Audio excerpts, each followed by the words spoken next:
la ville la plus riche du monde, où la vie des ouvriers vaut moins qu'un litre d'essence dans le réservoir d'une supercar. Ici, les ouvriers construisent des gratte-ciel sous une chaleur de 55 degrés, et le Burj Khalifa est une flèche qui perce les nuages. Mais sous lui, il n'y a pas de réseau d'égout. Chaque matin, des centaines de camions orange transportent les déchets de ce géant vers le désert, pendant que l'élite boit son café avec des paillettes d'or.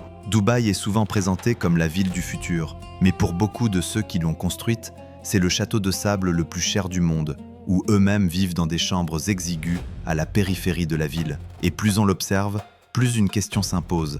Est-ce vraiment un miracle au milieu du désert ou la plus coûteuse illusion du monde? Aujourd'hui, avec la chaîne Histoire sans filtre, vous allez découvrir ce qui se cache derrière les gratte-ciel et les hôtels de luxe de Dubaï. Quels gestes sont interdits à Dubaï? Et pourquoi des milliers de femmes rêvent-elles de s'y installer malgré toutes les restrictions? Regardez jusqu'à la fin, car les réponses vont vraiment vous surprendre. Chapitre 1er. La grande illusion dans les sables. Dubaï est l'une des villes les plus visitées de la planète. Elle est devenue le symbole absolu du luxe et de l'argent sans limite, où les personnalités les plus influentes des marchés internationaux se rencontrent pour conclure des accords de plusieurs milliards.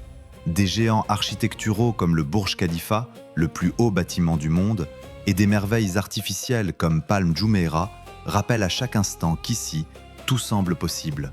Mais pour comprendre le véritable prix de cet éclat, il faut regarder une carte. Dubaï est l'un des 7 émirats qui forment les Émirats arabes unis. Situé sur les rives du golfe Persique, au cœur de l'impitoyable désert d'Arabie, il est bordé au sud par l'émirat d'Abu Dhabi. C'est ici, dans ces sables brûlants, qu'a été créée une véritable cage dorée. Dubaï est une ville aimant. Elle fascine par l'éclat de son or, au point de faire oublier que sous les pieds, il n'y a pas seulement du sable, mais aussi les fondations construites sur le travail des autres, les dettes et les espoirs brisés. Aujourd'hui, vous pouvez faire partie de l'élite à bord d'un yacht privé à Dubaï. Mais il suffit d'une seule erreur liée aux dettes, au crédit ou au non-respect des lois des Émirats arabes unis pour que cette vie de rêve se transforme en cauchemar. Dans cette ville la plus sûre du monde, vous trouverez non seulement des hôtels de luxe et des gratte-ciel, mais aussi des règles très strictes, la police, les tribunaux et le risque d'expulsion. Saviez-vous que pendant longtemps, le plus haut bâtiment du monde, le Burj Khalifa, ne disposait pas d'un véritable système d'assainissement complet? Chaque matin, des dizaines de camions orange faisaient la queue au pied de ce géant doré pour évacuer des tonnes de déchets humains. C'est une métaphore parfaite de Dubaï, une flèche étincelante qui touche presque le ciel, tandis qu'à sa base défilent d'interminables caravanes chargées de saleté, soigneusement cachées aux yeux des touristes. Mais la véritable saleté de Dubaï ne se trouve pas dans ces citernes. Elle se cache dans le destin de ceux qui ont construit cette oasis. Chapitre 2. L'architecture du désespoir. Pour voir ceux qui paient réellement cette fête éternelle de la vie, il suffit de parcourir 15 km depuis le centre, là où l'asphalte s'arrête et où commencent les zones que vous ne verrez jamais dans les brochures publicitaires. Au plus fort du boom immobilier, Dubaï absorbait les ressources de la planète à une vitesse folle. À un moment donné, 20% de toutes les grues de chantier du monde se trouvaient ici. Mais lorsque la bulle financière mondiale a éclaté en 2008, la carcasse pourrie est apparue sous la dorure. Les projets les plus ambitieux se sont figés, se couvrant de fissures, et la dette de l'émirat a grimpé jusqu'à 107% du PIB. Mais pendant que les banques comptaient leurs pertes après la crise de Dubaï, des centaines de milliers de travailleurs migrants à la périphérie de la ville payaient cette crise de leur santé et parfois de leur vie. Bienvenue à Sonapur. En hindi, cela signifie « ville d'or », mais en réalité, c'est un ghetto de béton où 8 à 10 personnes vivent dans des chambres étroites, comme dans des boîtes de conserve. Grâce à cela, les Émirats arabes unis affichent l'un des taux de chômage les plus bas, inférieur à 5%. Mais avoir un travail ne signifie pas être riche. Les gens travaillent jusqu'à l'épuisement pour survivre. L'un d'eux est Zinal Monir, 24 ans, originaire du Bangladesh. Sa journée de travail dure 14 heures sous un soleil brûlant et son salaire n'est que d'environ $130 par mois. La chaleur, c'est l'enfer. Je transpire tellement que je ne peux même pas aller aux toilettes. Toute l'humidité sort par la peau, raconte-t-il. Son passeport lui a été pris presque aussitôt après son arrivée. Rentrer chez lui n'est pas simple non plus. Il n'a pas l'argent pour acheter un billet. Et cela devient particulièrement effrayant quand on sait qu'aux Émirats arabes unis, les étrangers dépendent entièrement de leur travail. Si un arrivant perd son emploi et n'en trouve pas un nouveau dans les 30 jours, il peut être expulsé. Ces hommes ont construit Dubaï par leur travail, sous une chaleur de 50 degrés. Mais beaucoup d'entre eux ne pourront jamais vivre la vie qu'ils ont aidé à créer.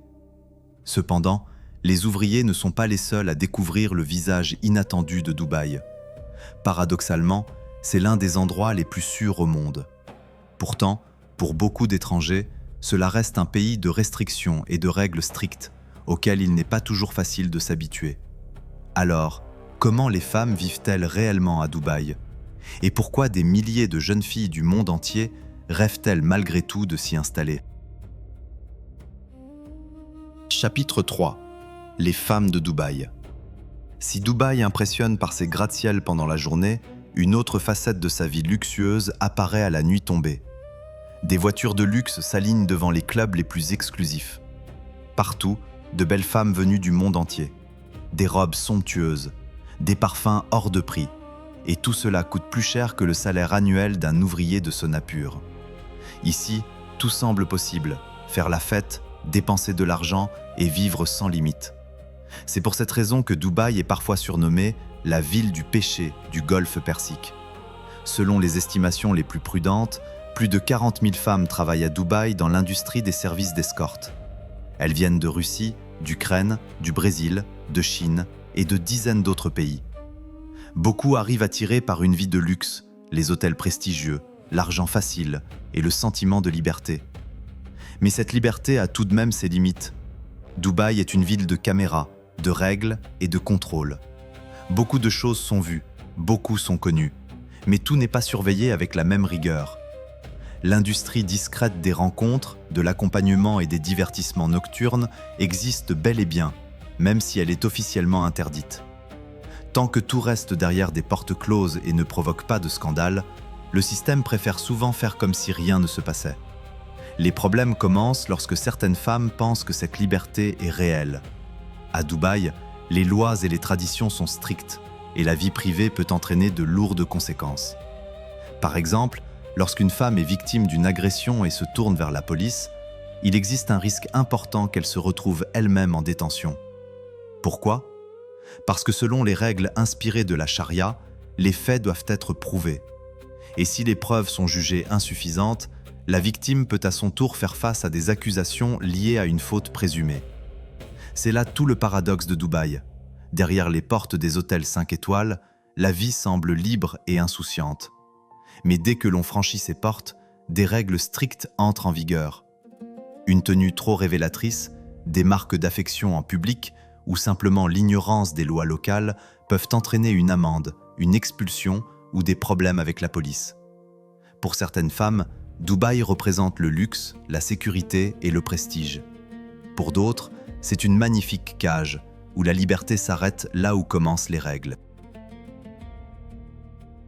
Chapitre 4. Quel geste ne faut-il pas faire à Dubaï? Imaginez la situation. Quelqu'un vous coupe la route. Une seconde de colère, un doigt d'honneur lancé par la fenêtre sans réfléchir, et votre séjour à Dubaï peut se terminer plus vite que vous ne le pensez. Ce n'est pas une exagération. Selon l'article 358 du Code pénal des Émirats arabes unis, un geste obscène peut être puni d'une peine de prison allant d'1 à 6 mois, suivie d'une expulsion obligatoire du pays. Ici, la police ne passera pas beaucoup de temps à écouter des explications sur le stress de la circulation. Pour le système, vous n'êtes plus un touriste de mauvaise humeur, mais une personne qui a délibérément manqué de respect à l'ordre public. Un exemple marquant est l'histoire du Britannique Jamil Moukadam, arrêté 6 mois après l'incident directement à l'aéroport. Il avait été inscrit dans les fichiers de recherche pour avoir montré un doigt d'honneur à un autre conducteur lors d'une dispute sur la route. En revanche, le geste des 3 doigts a une signification totalement différente. À Dubaï, vous pouvez le voir sur des panneaux publicitaires, des voitures et sur les réseaux sociaux. Il consiste à lever le pouce, l'index et le majeur. Pour un touriste, cela peut ressembler à un simple signe de salut. Mais aux Émirats arabes unis, il possède une signification particulière. Ce geste est associé au dirigeant de Dubaï, le cheikh Mohammed Ben Rachid Al Maktoum. Les 3 doigts représentent win, Victory, love, victoire, triomphe et amour. Pour les habitants, c'est un symbole de réussite, de fierté et d'attachement à leur pays. La règle est donc simple. À Dubaï, il vaut mieux éviter de reproduire certains gestes si vous n'en connaissez pas la signification. Chapitre 5. Les avantages de la vie à Dubaï. Pourquoi, malgré des lois strictes et le risque d'expulsion pour un simple geste, de millions de personnes continuent-elles de venir à Dubaï? La réponse se trouve dans le niveau de vie, la sécurité et les opportunités qu'offre cette ville du futur. La sécurité à Dubaï et la qualité du système de santé ne sont pas seulement des avantages, elles sont presque une véritable philosophie de vie. Pour une personne d'un âge avancé, cela signifie l'essentiel, moins d'inquiétude et davantage de sérénité. Ici, on peut se promener tranquillement la nuit, laisser son sac dans un café et ne presque jamais penser au petit vol. Le prix de cet ordre est un ensemble de règles strictes, mais ce sont justement ces règles qui créent ce sentiment de sécurité totale.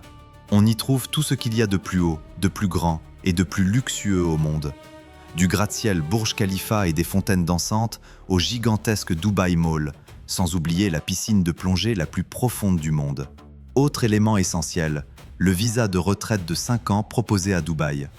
C'est lui qui rend l'installation à Dubaï particulièrement attractive pour les retraités français et les expatriés. Alors qu'en France, les impôts élevés et le coût de la vie réduisent progressivement le capital, Dubaï ne prélève aucun impôt sur le revenu des personnes physiques. Ce qui est considéré comme un luxe dans d'autres pays fait ici partie du quotidien. Des arrêts de bus climatisés gratuits, des routes impeccables, la livraison de presque n'importe quel produit à domicile en 15 minutes et un service irréprochable dans les hôtels. Un été permanent et des plages toute l'année. Lorsque l'Europe et les pays de la CEI sont plongés dans l'hiver, Dubaï profite d'une température idéale d'environ 25 degrés et des eaux turquoises du Golfe. Un multiculturalisme sans barrière. 90% de la population est composée d'étrangers. Il n'est pas nécessaire d'apprendre l'arabe puisque tout le monde parle anglais et les personnes de toute nationalité peuvent s'y sentir à l'aise, car la ville a été conçue dès l'origine pour accueillir le monde entier. Conclusion. Alors, qu'est réellement Dubaï? Une ville du futur ou une illusion coûteuse au milieu du désert? Ici, la criminalité est presque inexistante parce que les règles sont appliquées avec une grande fermeté. Ici, le confort est exceptionnel, mais il a un prix, le contrôle. Ici, les gratte-ciels s'élèvent vers le ciel, mais tout repose sur l'argent, la technologie et le travail de millions de travailleurs étrangers. Dubaï est-il le prototype des villes du futur, où la technologie remplace la confiance et où le confort prend la place des droits politiques? Ou s'agit-il d'un magnifique piège? Selon vous, le modèle sécurité contre contrôle deviendra-t-il une norme mondiale ou restera-t-il une expérience unique au milieu des sables? Écrivez dans les commentaires ce que vous pensez de l'avenir de ces mégapoles. Et pourriez-vous, vous-même, vivre à Dubaï? Si ce documentaire sur Dubaï vous a été utile et vous a permis de découvrir de nombreuses choses nouvelles, n'oubliez pas de laisser un like et de vous abonner à la chaîne.